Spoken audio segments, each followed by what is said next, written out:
سريع الحساب عزيز السلطان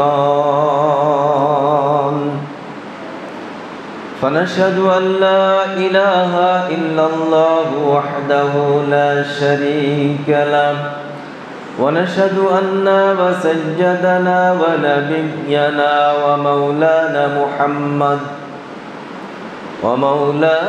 محمد صلى الله عليه وسلم أرسله بالحق بشيرا ونذيرا وداعيا إلى الله بإذنه وسراجا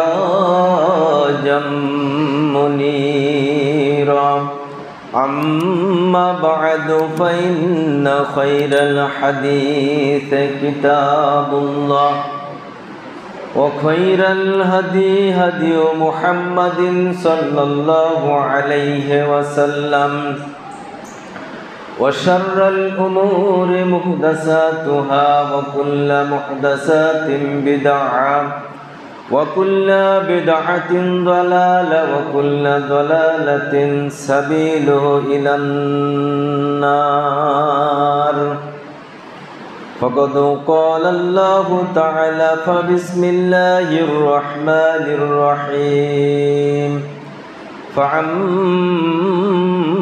من طغى وأثر الحياة الدنيا فإن الجحيم هي المأوى وقال الله تعالى فبسم الله الرحمن الرحيم إن جهنم كانت مرصادا للطاغين مآبا لابثين فيها أحقابا لا يذوقون فيها بردا ولا شرابا إلا حميما وغساقا جزاء وفاقا إنهم كانوا لا يرجون حسابا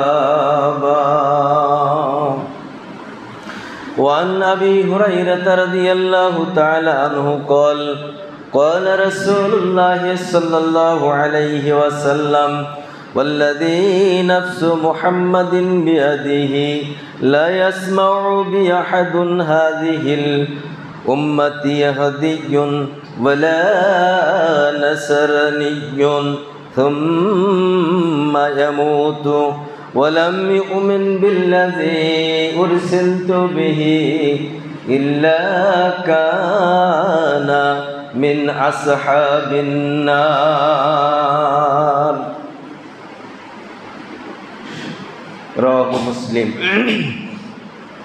সমবেত মুসলিম ইকরাম যাবতীয় হাম তারিফ সে মহান রবের দরবারে যার অশেষ মেহেরবানিতে আল্লাহর প্রেরিত বিধান পেয়ে সন্তুষ্ট চিত্তে গ্রহণ করে স্বল্প সংখ্যক মানুষ আমরা আল্লাহর প্রেরিত বিধানের কাছে আত্মনিবেদিত হতে পেরেছি। আল্লাহর সর্বোচ্চ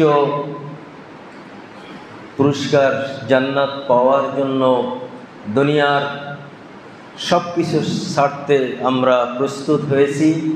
আল্লাহ এই ইমানি তারাক্কি দান করেছেন, এই জন্য আল্লাহকে খুশি করার জন্য সকলেই আমরা শুকরিয়াতান তেলাওয়াত করব আলহামদুলিল্লাহ। দুরূদ মহানবী মুহাম্মদুর রাসূলুল্লাহ সাল্লাল্লাহু আলাইহি ওয়াসাল্লামের উপরে।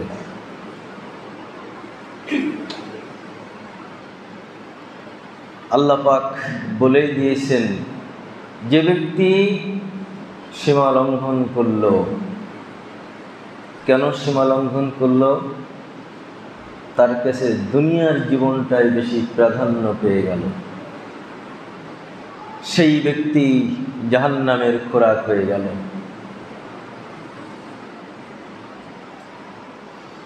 মানব জীবনে আদম সন্তান হিসাবে, আল্লাহর বান্দা হিসাবে দুনিয়ায় প্রেরিত হয়ে আল্লাহর নির্ধারিত সীমার বাহিরে নিজেদেরকে সুপর্দ করার কোনো সুযোগ আল্লাহ পাক রাখেন নাই। যখনই আল্লাহর নির্ধারিত সীমা অতিক্রম করব, তখনই জান্নাতকে পরিত্যাগ করে জাহান্নামের পথে অগ্রসারিত হব। এটা আল্লাহ তাআলার চূড়ান্ত নির্দেশ। সুতরাং আমার কোনো মুসলমান ভাই যেন আল্লাহর বিধান পরিত্যাগ করে মানব রচিত বিধানের কাছে আত্মসমর্পণ করে জাহান্নামের পথে পা বাড়াবে, এই চিন্তা, এই কল্পনাও আমরা করব না, এবং কেউ এটা করুক এটা চাইব না। এবং তার জন্য, আমার মুসলিম ভাইয়ের কল্যাণের জন্য কথা তার বিরুদ্ধে গেলেও আখিরাতে তাকে বাঁচানোর স্বার্থে কিছু কথা আমরা বলব। দুনিয়াতে সে হয়তো ভাবতে পারে সাময়িক আমরা তার শত্রু, কিন্তু যদি দুনিয়াতে বোধগম্য হয় তাহলে বুঝবে প্রকৃত আমরাই বন্ধু। দুনিয়াতে যদি নাও বোঝে, পরকালে সে অবশ্যই, যখন চেতনা ফিরে আসার পরে আর কোনো সুযোগ থাকবে না, জাহান্নামের খোরাক হয়ে যাবে, তখন সে বুঝবে এবং আত্মনাদ করবে যে সেই দিন যাকে শত্রু ভেবেছিলাম তারাই ছিল প্রকৃত বন্ধু, এবং মানুষের সৃষ্ট পথ থেকে আমাদেরকে বের করে আল্লাহর পথে পরিচালিত করার জন্য তারা মন প্রাণ উজাড় করে দিয়ে আমার এই জীবনের এই আযাব থেকে বাঁচার জন্য আমাদের কাছে আহ্বান জানিয়েছিল। সেদিন অকপটে সেটা আল্লাহর কাছে স্বীকার করবে। স্বীকার করা ছাড়া কোনো পথ থাকবে না, বাধ্য হয়েই স্বীকার করবে। ভাইরা আমার, আমরা ভুল করি, আমরা ভুলে যাই। আমরা জান্নাতের অধিবাসী ছিলাম, আমাদের পিতামাতার ভুলের কারণেই তো, শয়তানের অসহায় পড়ে যাওয়ার কারণেই তো আমরা দুনিয়াতে এসেছি। সেদিনের সেই ভুলের পুনরাবৃত্তি আমাদের কোনো আদম সন্তানের ঘটবে না, এই ওয়াদা আল্লাহর কাছে করে আল্লাহ জিজ্ঞাসা করেছিলেন, আলাস্তু বিরব্বিকুম, আমি কি তোমাদের প্রভু নই? আমরা বলেছিলাম জি। আমাদেরকে যখন দুনিয়াতে প্রেরণ করলেন, আল্লাহ পাক বলেই দিলেন, ফাইম্মা ইয়াতিয়ান্নাকুম মিন্নি হুদা ফামান তাবিআ হুদাইয়া ফালা খাউফুন আলাইহিম ওয়ালা হুম ইয়াহজানুন। আদম, যাচ্ছ দুনিয়াতে, দুনিয়ায় যাওয়ার পরে তোমার দুনিয়ার জীবন কিভাবে পরিচালিত হবে, তুমি কিভাবে চলবে, এই জন্য তোমার কাছে আমার পক্ষ থেকে আমার বিধান পৌঁছে যাবে। দুইটা পথ আল্লাহ দেখিয়েছেন। আমার প্রেরিত বিধানের কাছে আত্মসমর্পিতরা, তারা পরকালে তাদের কোনো ভয় এবং চিন্তার কারণ থাকবে না, কিন্তু যারা কুফরি করবে জাহান্নাম থেকে বাঁচার কোনো রাস্তা তাদের জন্য থাকবে না। বিবেক, আল্লাহ বিবেক দিয়ে সৃষ্টি করেছেন। আল্লাহ বলে দিয়েছেন দুনিয়াতে যাবে, একটা থাকবে আল্লাহর প্রেরিত বিধানের পথ, আল্লাহর রাস্তা, আর একটা পথ থাকবে শয়তানের রাস্তা, মানুষের তৈরি করা বিধান, সেটার পথ। এই দুই রাস্তা দুনিয়া থেকে পরকালে চলে গেছে দুই জায়গাতে।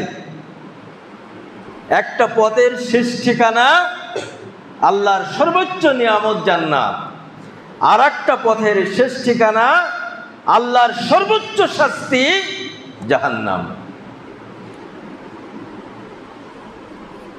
একটা খিলাফতের পথ, একটা জাহিলিয়াতের পথ। বর্তমান সময়ে একটি খিলাফতের পথ আর একটি জাহিলিয়াতের পথ। আমরা মুসলমান, আমাদের জাতির পিতা ইব্রাহিম আলাইহিস সালাতু ওয়াস সালাম, মিল্লাতা আবিকুম ইব্রাহিম হুয়া সাম্মাকুমুল মুসলিমিন, তোমাদের মিল্লাতের পিতা ইব্রাহিম তোমাদেরকে আত্মসমর্পণকারী হিসাবে অভিহিত করেছেন, তোমাদেরকে মুসলিম নাম দিয়েছেন। তোমরা আল্লাহর বিধানের কাছে আত্মসমর্পিত জাতি হিসাবে দুনিয়ায় টিকে থাকবে, এর বাইরে যাওয়ার কোনো সুযোগ নাই। যা চলছে এটা মুসলমানদের জন্য আদৌ কাম্য নয়। জাহিলিয়াত যে জাহিলিয়াত যে মানুষকে ভ্রষ্টতার দিকে নিয়ে যায়, বর্তমান সময়ের চেয়ে উৎকৃষ্ট প্রমাণ আর কোথায় পাওয়া যাবে? আমাদের পিতা ইব্রাহিম আলাইহিস সালাতু ওয়াস সালাম গ্রেফতার হয়েছিলেন মূর্তি ভেঙে।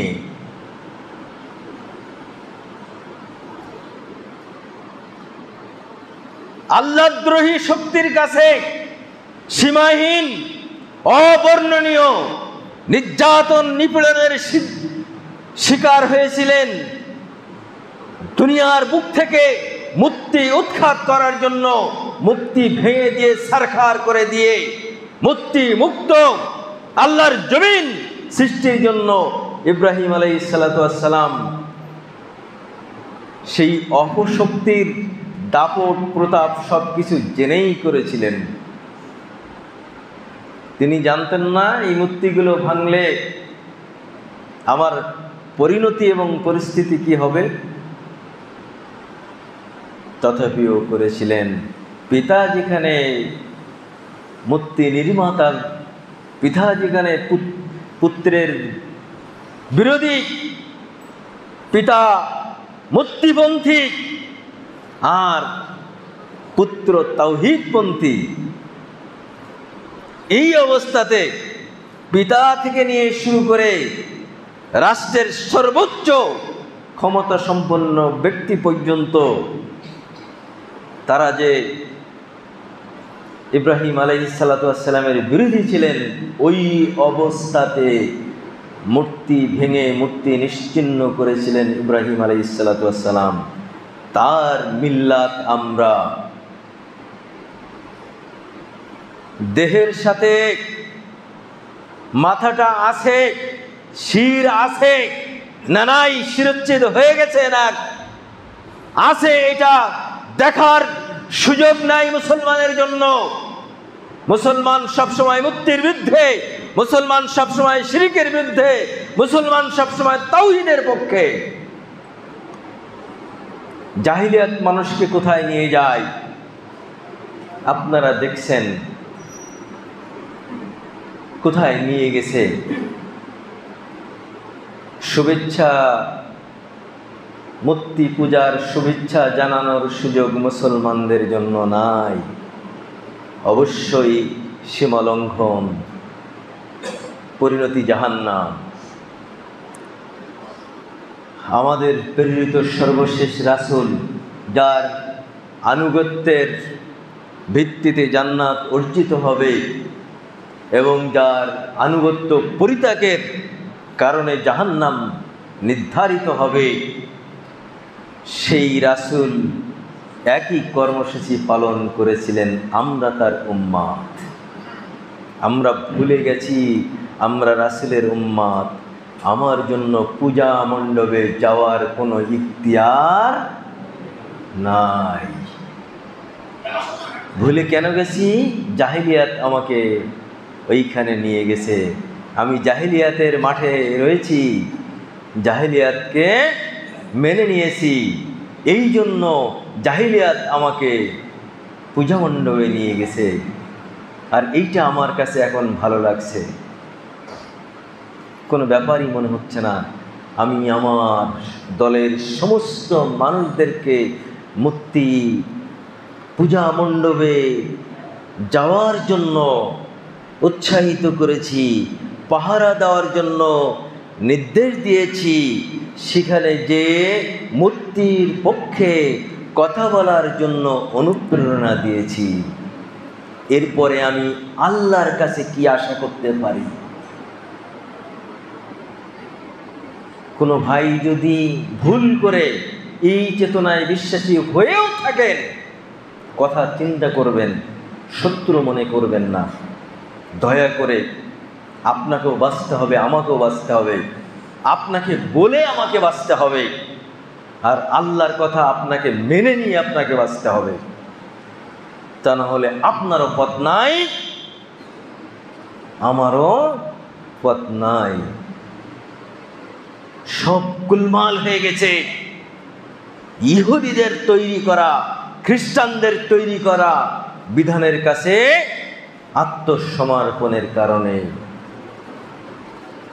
মুসলিম শরীফের 153 নম্বর হাদিস, মিশকাত শরীফে এসেছে 10 নম্বর হাদিসে। আবু হুরায়রা রাদিয়াল্লাহু আনহু বলছেন, ওয়াল্লাযী নাফসু মুহাম্মাদিন বিয়াদিহি, যে সত্তার মুষ্টিমূলে আমার জীবন, সেই সত্তার কসম করে শপথ করে বলছি, লা ইয়াসমাউ বি আহাদুন, সংবাদ যদি কোনো ব্যক্তির কাছে পৌঁছে যায়, হাযিহিল উম্মতি ইয়াহদিয়ুন ওয়ালা নাসারানিয়ুন, সেই উম্মতটা কোন উম্মত?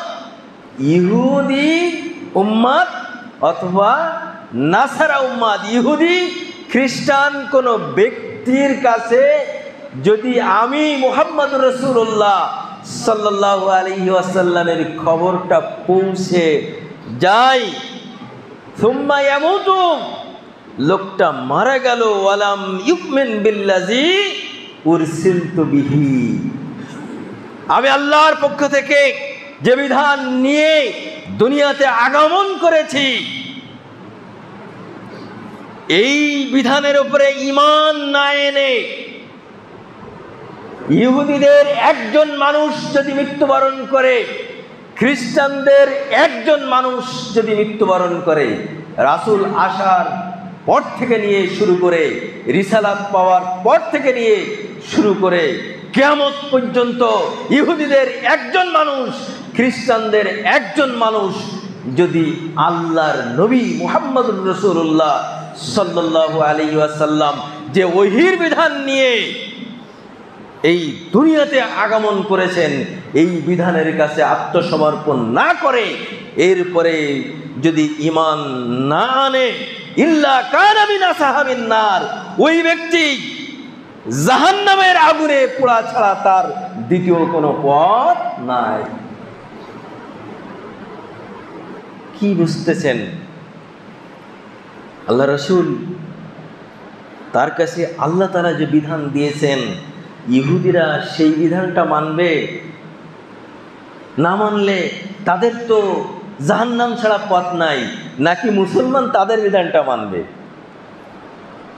কঠিন প্রশ্ন, কিন্তু বিবেকের কাছে জিজ্ঞাসা করেন। যত তন্ত্র মন্ত্র গোটা পৃথিবীতে চলছে, বাংলাদেশ তার বাহিরে নয়, এদেশের 90-এর অধিক মুসলমান। এদেশে চিন্তা করে দেখুন, এই 90% মুসলমান তারা আল্লাহর বিধানের কাছে আত্মসমর্পিত হবে। আমাদের রাসূল আল্লাহর কাছ থেকে যে ওহীর বিধান নিয়েছেন, সেই ওহীর বিধান অনুযায়ী জীবন পরিচালনা করবে, সমাজ পরিচালিত হবে, রাষ্ট্র পরিচালিত হবে ওহীর বিধান অনুযায়ী। ওহীর বিধান অনুযায়ী ছাড়া ওহীর বাহিরে রাষ্ট্র পরিচালিত হবে না, রাষ্ট্রের একজন মানুষের জীবনও পরিচালিত হবে না। সেটাই আল্লাহ রাসূল, এইভাবে আল্লাহ রাসূলকে শরিয়াত দেওয়া হয়েছে। আর আমরা কি করছি? আমরা বরং ওরা তো ইহুদি খ্রিস্টানরা তো আমাদেরটা গ্রহণ না করলে তারা জাহান্নামী, তাহলে তারা তাদেরটা গ্রহণ বর্জন না করলে, ইহুদিরা যদি ইহুদিবাদ বর্জন না করে, খ্রিস্টানরা যদি খ্রিস্টানি বিধান বর্জন না করে, তাহলে ওদের জাহান্নাম থেকে মুক্তির কোনো সুযোগ নাই। তাহলে মুসলমান যদি ইহুদিরটা বর্জন না করে, তাদের রাস্তা নাই বাঁচার, কিন্তু আমাদের রাস্তাটা মনে হয় খুব প্রশস্ত। এই জন্য মুসলমান আমেরিকায় যে মিটিং করে, এই জন্য মুসলমান লন্ডনে যে মিটিং করে, এই জন্য মুসলমান ভারতে যে মিটিং করে।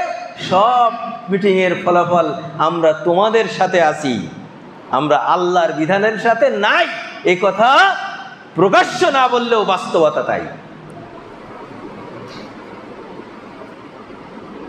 কিন্তু কোনোদিন আপনার সাথে যে মিটিং করছে, আপনার সাথে যে সম্পর্কের সেতুবন্ধন রচনা করেছে, কেন আপনার সাথে সম্পর্ক রাখে, কতদিন রাখে, কোন পর্যন্ত রাখে, আল্লাহ তাআলা আপনাকে সাবধান করে দিয়েছেন।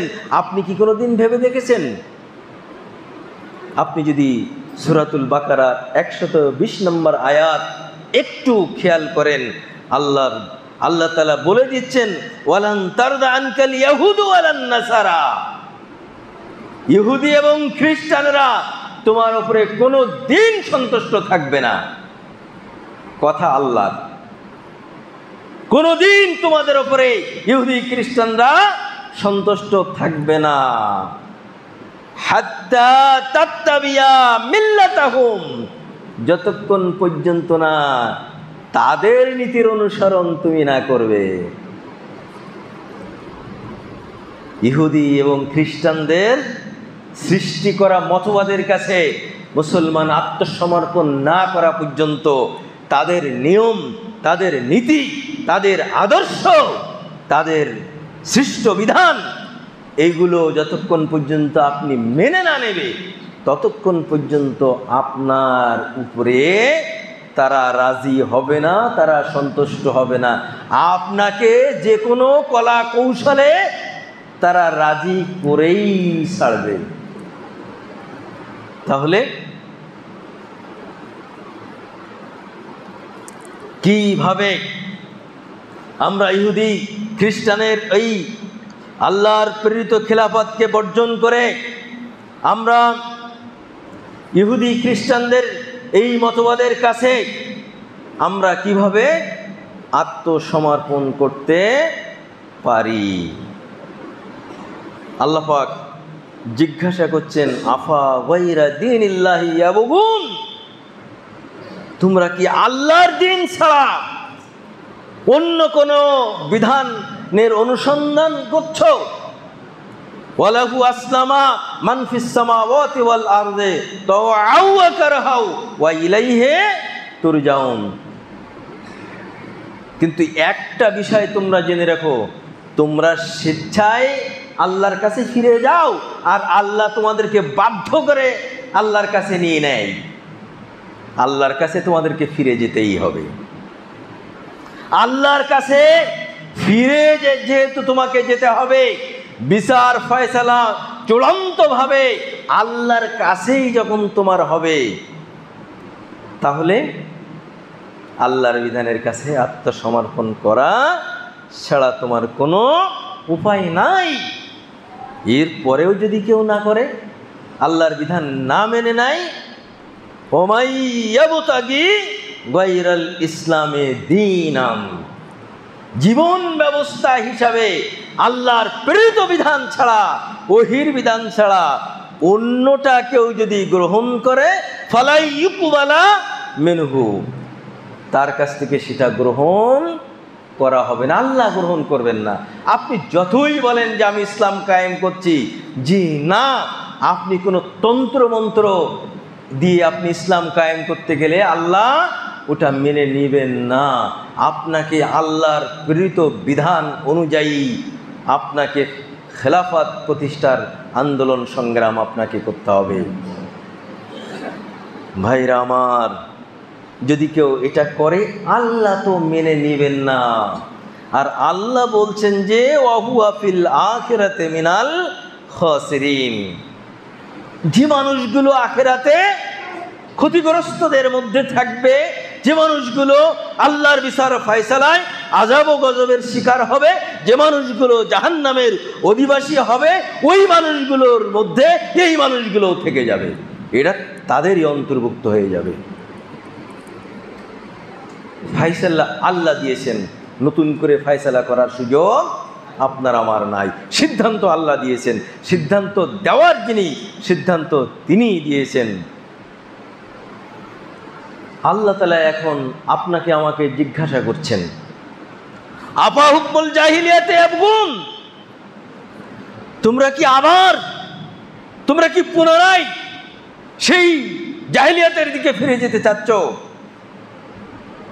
আরব আজম থেকে, দুনিয়া থেকে জাহিলিয়াতকে মুছে দেওয়ার জন্য আমি আখিরি জামানার পয়গম্বর মুহাম্মদুর রাসূলুল্লাহ সাল্লাল্লাহু আলাইহি ওয়াসাল্লামকে প্রেরণ করেছিলাম। রাসূল আসার পরে জাহিলিয়াত ছিল না, জাহিলিয়াতকে উৎখাত তিনি করেছিলেন। এখন আল্লাহ তাআলা আবার জিজ্ঞাসা করছেন, পুনরায় সেই রাসূলের উম্মতরা এখন কি আবার জাহিলিয়াত কায়েমের আন্দোলন করবে? সেই জাহিলিয়াত প্রতিষ্ঠার জন্য সংগ্রাম করবে? তারা চেষ্টা সাধনা করবে? তাদের সময়, তাদের শ্রম, তাদের অর্থ সব কিছু কি সেই পথে আবার ব্যয় করবে? হাজার হাজার কোটি টাকা মানুষ, বাংলার মানুষ কত অসুস্থ, কত পীড়িত, মানুষ কত ক্ষুধার্ত, কত মানুষ নিগৃহীত, কত মানুষ চিকিৎসা সেবা থেকে বঞ্চিত, কত মানুষ হাহাকার করছে, ক্ষুধার যন্ত্রণায় আত্মনাদ করছে। আর সেই জাহিলিয়াত প্রতিষ্ঠার জন্য হাজার হাজার কোটি টাকা ব্যয় হচ্ছে, হাজার হাজার কোটি টাকা ব্যয় হচ্ছে। আপনি আসেন, আল্লাহ প্রেরিত বিধান, এই যে খেলাফত প্রতিষ্ঠার জন্য আপনার কোনো ব্যয় নাই, ব্যয় ছাড়াই খলিফা নির্বাচিত হবে। ইসলাম এমন সুন্দর বিধান রেখে দিয়েছেন। আমরা তো খলিফা হিসাবেই, আল্লাহর প্রতিনিধি হিসাবেই দুনিয়ায় এসেছিলাম। সেই খেলাফতকে আমরা কেন বর্জন করলাম, কেন ভুলে গেলাম? ফেরেশতাদের কাছে আল্লাহ পাক বলেছিলেন, ইন্নী দাইলুন ফিল আরদে খলিফা, আমি দুনিয়ার বুকে আমার প্রতিনিধি, আমার খেলাফত কায়েম করতে চাই।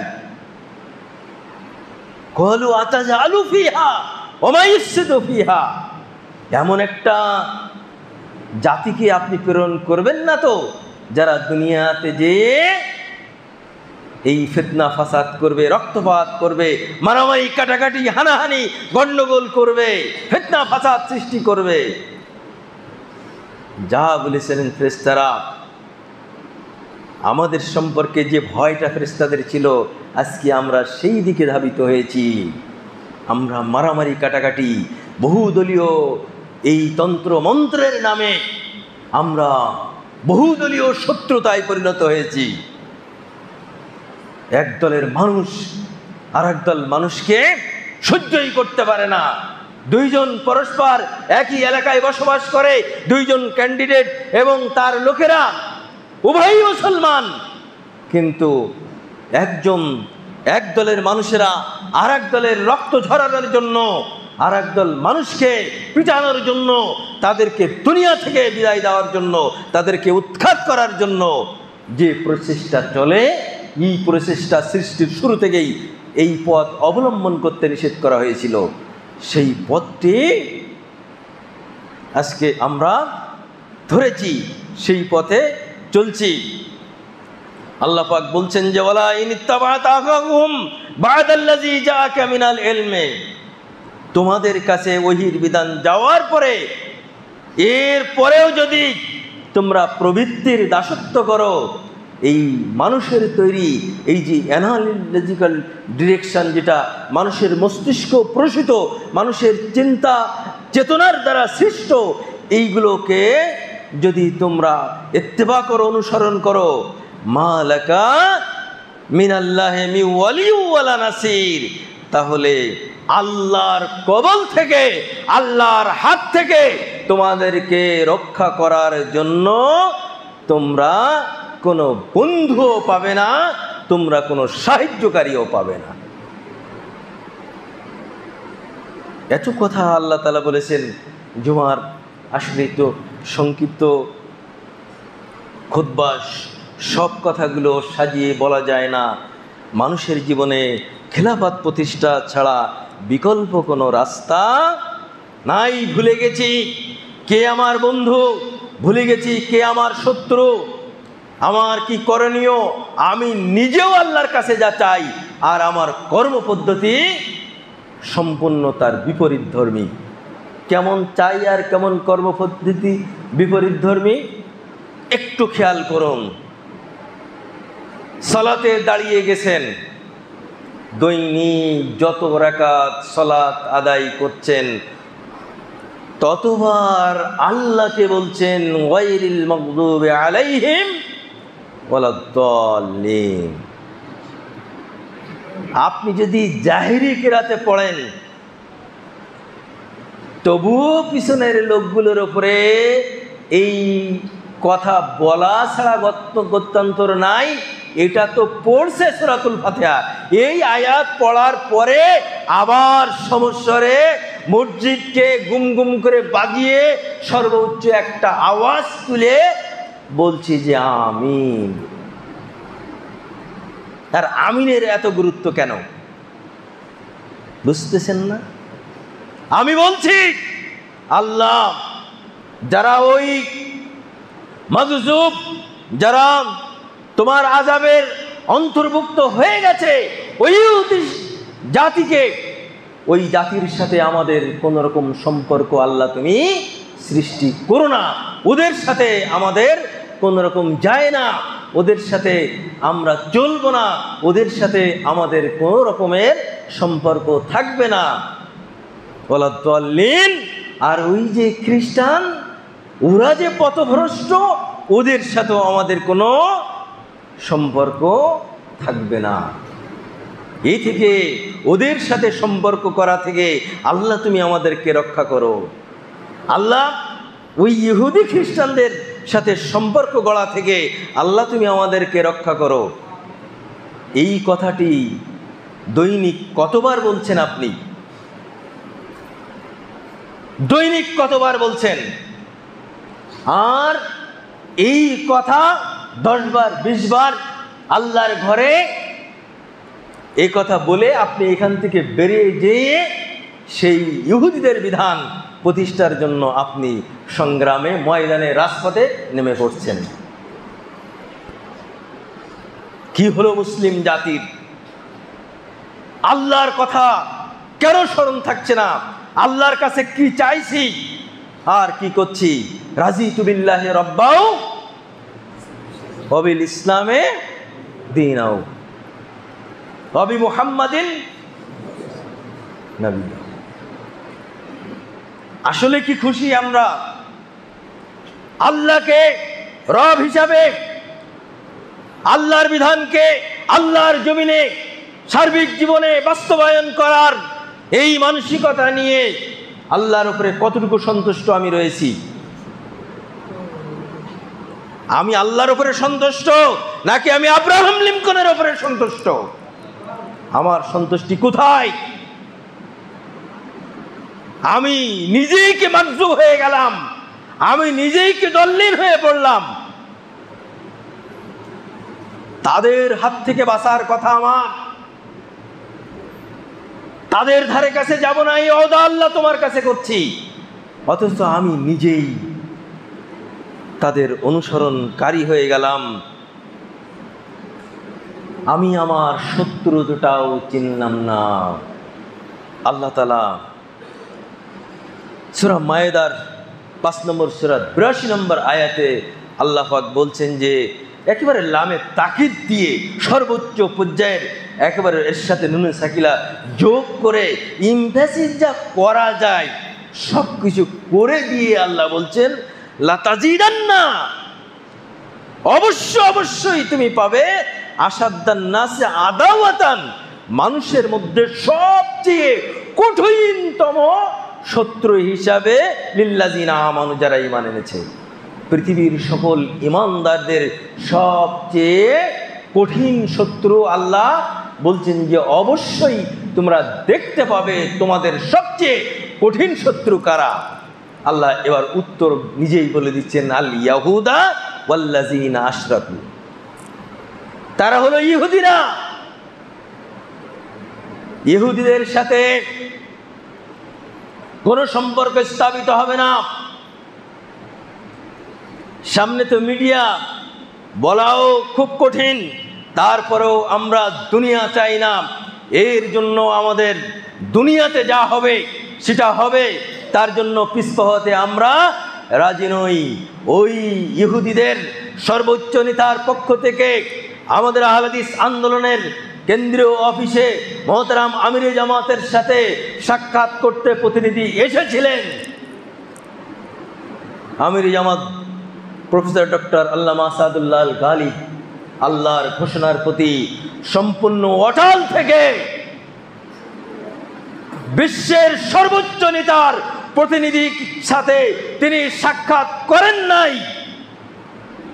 আল্লাহ বলেছেন ইহুদিরা তোমার শত্রুর সাথে তোমার কোনো বন্ধুত্ব হতে পারে না। তিনি আসেন নাই, দেখা করেন নাই। পৃথিবীতে এই নেতা আজও পর্যন্ত কয়জন আছে আপনারাই ভেবে দেখুন। লেজ গুটিয়ে আপনি দেখা করতেন, দেখা আপনার দেশে করতেন গাড়ি বহর নিয়ে তার কাছে, যে শুধু তাই না, এরপরে যদি আপনাকে আমেরিকায় ডাকে আপনি আমেরিকায় যেয়ে দেখা করবেন, যদি আপনাকে লন্ডনে ডাকে লন্ডনে যেয়ে দেখা করবেন, আপনাকে যদি জাতীয় সংঘের কোনো একটি জায়গাতে ঘোষিত আপনাকে ডাকা হয়, দ্বিপাক্ষিক যদি কোনো আলোচনা হয়, ডাকলেই সেখানে আপনি চলে যাবেন, এটাই স্বাভাবিক। যান নাই, দেখা করেন নাই, 2 তলার উপরে অবস্থান করছেন, 2 তলা থেকে নিচতলা পর্যন্ত নিজের অফিসে এসে বসে থেকে পৃথিবীর সর্বোচ্চ নেতার প্রতিনিধি চলে গেছে, দেখা প্রফেসর ডক্টর আসাদুল্লাহ আল গালিব স্যারের সাথে হয় নাই। এটাকে কোরআনুল কারীমের প্রতি সম্মান, আল্লাহর নির্দেশের প্রতি সম্মান, এবং এটাকেই ইস্তিকামাত বলে। ইন্নাল্লাযীনা ক্বালু রাব্বুনাল্লাহ সুম্মা ইসতাকামু তাতানাজ্জালু আলাইহিমুল মালায়েকা আল্লা তাখাফু ওয়ালা তাহজানু ওয়া আবশিরু বিল জান্নাতিল্লাতী কুনতুম তুআদুন। সম্মানিত হাজিরিন, যারা বলে নিশ্চয়ই আল্লাহ আমার রব এবং এর উপরে ইস্তিকামাত থাকে, আল্লাহর বিধানের বাইরে যাব না কোনো মতেই, আল্লাহর ঘোষণা হলো, ফেরেশতারা তাদের জন্য ঘোষণা দিচ্ছেন যে তাদের কোনো ভয় চিন্তার কারণ নাই। তাতানাজ্জালু আলাইহিমুল মালায়েকা, ফেরেশতারা নাজিল হয়ে বলছেন যে তোমাদের কোনো ভয় নাই, তোমাদের একটাই সংবাদ, সেটা সুসংবাদ আল্লাহর পক্ষ থেকে। সেই ঘোষণাটাই হলো জান্নাতের ঘোষণা। সুবহানাল্লাহ, তাদের জন্য জান্নাতের ঘোষণা। সুতরাং আহলে হাদিস আন্দোলনের সাথে যারা সম্পৃক্ত আছেন, বিশেষ করে তাদের সকল পর্যায়ের কর্মীর কাছে কেন্দ্রের পক্ষ থেকে আমাদের ঘোষণা, তাদের কাছে উদাত্ত আহ্বান, তাদের কাছে আমাদের অনুরোধ, জীবনের শেষ রক্তবিন্দু দিয়ে হলেও আল্লাহর বিধানের কাছে আমরা ইস্তেকামাত থাকব। রব আমাদের আল্লাহ, সেই রবের প্রেরিত বিধান ব্যতীত আল্লাহর জমিনে মানুষের তৈরি করা কোনো বিধান এখানে বাস্তবায়ন হবে আল্লাহর দেওয়া পদ্ধতি, এই ইমারত ও খেলাফতের পদ্ধতি ছাড়া বাংলার মানুষের শান্তির জন্য বাংলার মসনদে আর কোনোটা চালু হবে, এটা কর্মী হিসাবে আমরা কখনোই বরদাস্ত করব না ইনশাল্লাহ। এর জন্য আমাদের জীবনটা আমরা উৎসর্গ করব এবং সর্বোচ্চ পর্যায়ের যত রকমের দুনিয়াবি ঝামেলা আসুক আমরা অবনত মস্তকে সেটা গ্রহণ করতে আমাদের কোনো সমস্যা নাই। সম্মানিত হাজিরিন, খুতবার সময় শেষ, সকলের কাছে স্বনির্বন্ধ অনুরোধ রাখছি যে আয়াত তেলাওয়াত করেছিলাম, অসংখ্য আয়াত এ বিষয়ে আল্লাহ তাআলা নাজিল করেছেন। আপনি পারেন না কোনো মতেই আল্লাহর বিধান ছাড়া অন্য কোনো বিধানের কাছে আত্মসমর্পণ করতে বা সেটা প্রতিষ্ঠা করার জন্য আত্মনিয়োগ করতে। সুতরাং আল্লাহর কাছে আমরা সহ এদেশের সকল মুসলমানের জন্য হেফাজত কামনা করি, আল্লাহর কাছে দোয়া করি, আল্লাহ বাংলাদেশের কোনো মুসলমান তোমার প্রেরিত বিধান ছাড়া অন্য বিধানের কাছে ভুল করেও যেন আত্মসমর্পণ না করে, যারা করেছে আল্লাহ তাদেরকে প্রত্যাবর্তন করার তৌফিক ইনায়েত করো। আল্লাহ যারা ভুল করে তাওহীদকে ছেড়ে দিয়ে শিরিকের কাছে আত্মসমর্পণ করেছে, আল্লাহ যারা ভুল করে পূজা মণ্ডপে গেছে, ওরা আমাদের ভাই, ওরা আমাদের শত্রু না, আল্লাহ তুমি তাদেরকে সঠিক চেতনা দান করো। আল্লাহ ওইখান থেকে ফিরে এসে তাওহীদের বুলন্দ আওয়াজ তোলার মতো তৌফিক আল্লাহ তুমি তাদেরকে দান করো। আল্লাহ তুমি তাদের ঈমান দান করো, সেই ঈমানের উপরে টিকে থেকে যেন তারা তাওহীদের ঘোষণা দিতে পারে। আল্লাহ এই হকের পথের দাওয়াত দায়ী হিসাবে আল্লাহ তুমি আমাদেরকে কবুল করো। আজকে এই জেরানি গুরুত্বপূর্ণ এই মসজিদে সমবেত হয়েছি, আল্লাহ আজকের দিনে যেভাবে হকের জন্য একত্রিত হয়েছি, তোমার বিধান মানার জন্য একত্রিত হয়েছি, আল্লাহ জান্নাতুল ফিরদাউসের মধ্যে এই দৃশ্যটা আবার যেন আমরা দেখতে পাই, সেই তৌফিক তুমি আমাদেরকে দান করো। আল্লাহ একজন ভাইয়ের মায়ের জন্য দোয়া চেয়েছেন, মায়ের জন্য সন্তানের দোয়াই সর্বোত্তম দোয়া। আপনি কলিজা ছেঁড়া ধন, আপনি তার জন্য দোয়া করবেন, আপনার দোয়া বেশি কবুল হবে। তবে আমরাও তার জন্য দোয়া করি। আল্লাহ যে ব্যক্তি তার মায়ের জন্য দোয়া করেছেন, দোয়া চেয়েছেন, আল্লাহ সে যেভাবে চাচ্ছেন আল্লাহ তুমি সেভাবে কবুল করো। এরপরে এই মাদ্রাসা মসজিদের যিনি প্রতিষ্ঠাতা, অত্যন্ত হাজী সাহেব আমার অত্যন্ত মহব্বতের মানুষ। অনেক দু একবার আমি ওয়াদা খিলাফও করে ফেলেছি, ওনার ডাকে আমি সাড়া দিতে পারিনি। এই জন্য এই ব্যর্থতার জন্য আল্লাহর কাছে আমি ক্ষমা প্রার্থনা করছি এবং এই ভুল উনিও ক্ষমা সুন্দর দৃষ্টিতে দেখবেন। আপনারাও যারা শুনেছিলেন যে আমার কথা ছিল আসতে পারেনি, আপনারাও আমাকে ক্ষমা সুন্দর দৃষ্টিতে দেখবেন। আল্লাহ পাক আমাদের সকলকে মহব্বতের ভাই হিসেবে কবুল করে নিন। আল্লাহুম্মা আমিন। আকুলু কাউলি হাযা আস্তাগফিরুল্লাহ লি ওয়া লাকুম লিসাইরিল মুসলিমিন। বারাকাল্লাহু লানা ওয়া লাকুম ফিল কুরআনিল আযীম ওয়া নাফা'না বিআয়াতি যিকিল হাকীম ফাইন্নাহু তাআলা জাওয়াদুন কারীমুম মালিকুম রাউফুর রহিম। আলহামদুলিল্লাহ আলহামদুলিল্লাহ নাহমাদুহু ওয়া নাস্তাঈনুহু ওয়া নাস্তাগফিরুহু ওয়া নাউযু বিল্লাহি মিন শুরুরি আনফুসিনা ওয়া মিন সাইয়্যাতি আ'মালিনা মান ইয়াহদিহিল্লাহু ফালা মুদিল্লা লাহু ওয়া মান ইউদ্লিলহু ফালা হাদিয়া লাহু ওয়া নাশহাদু আন লা ইলাহা ইল্লাল্লাহু ওয়াহদাহু লা শারীকা লাহু ওয়া নাশহাদু আন্না সাইয়্যিদানা ওয়া নাবিয়্যানা ওয়া মাওলানা মুহাম্মাদিন সাল্লাল্লাহু আলাইহি ওয়া সাল্লাম أرسله من حق بشيرا ونذيرا وداعيا إلى الله بإذنه وسراجا منيرا يا أيها الذين آمنوا صلوا عليه وسلموا تسليما اللهم صل على محمد وعلى آل محمد كما صليت على إبراهيم হাজী ফজলুর রহমান অসুস্থ মসজিদের মুতওয়াল্লি দোয়া আছে كما صليت على إبراهيم وعلى آل إبراهيم إنك حميد مجيد اللهم بارك على محمد وعلى آل محمد كما باركت على إبراهيم وعلى آل إبراهيم إنك حميد مجيد। সম্মানিত হাজিরিন, ভাই মনে বুঝতে পারেননি, হাজী ফজলুর রহমান ভাইয়ের জন্য আমি দোয়া করেছি, যেই মাদ্রাসা মসজিদের প্রতিষ্ঠাতা, উনি অসুস্থ, তো আমরা ওনার জন্য দোয়া করি, আল্লাহ পাক ওনার জন্য শিফায়ে কামেলা আজেলা দান করেন। উনি আবার যেন আমাদের মাঝে আবার আগের যেভাবে অত্যন্ত স্বাভাবিকভাবে জীবনযাপন করতেন, অত্যন্ত সাহসী মানুষ, অত্যন্ত আন্তরিক মানুষ, আলেম ওলামাদেরকে অত্যন্ত ভালোবাসেন, খেদমত করেন, এবং তার সন্তানেরাও সে পথের দিকে আসে। আল্লাহ পুরা পরিবারকে যেন কবুল করে নেন। আল্লাহুম্মা আমিন। আল্লাহুম্মা আইজ্জুল ইসলামি ওয়াল মুসলিমিন। বারাকাল্লাহু লানা ওয়া লাকুম ফিল কুরআনিল আযীম ওয়া নাফা'না বিআইয়িল হাকীম। ফাইন্নাহু তাআলা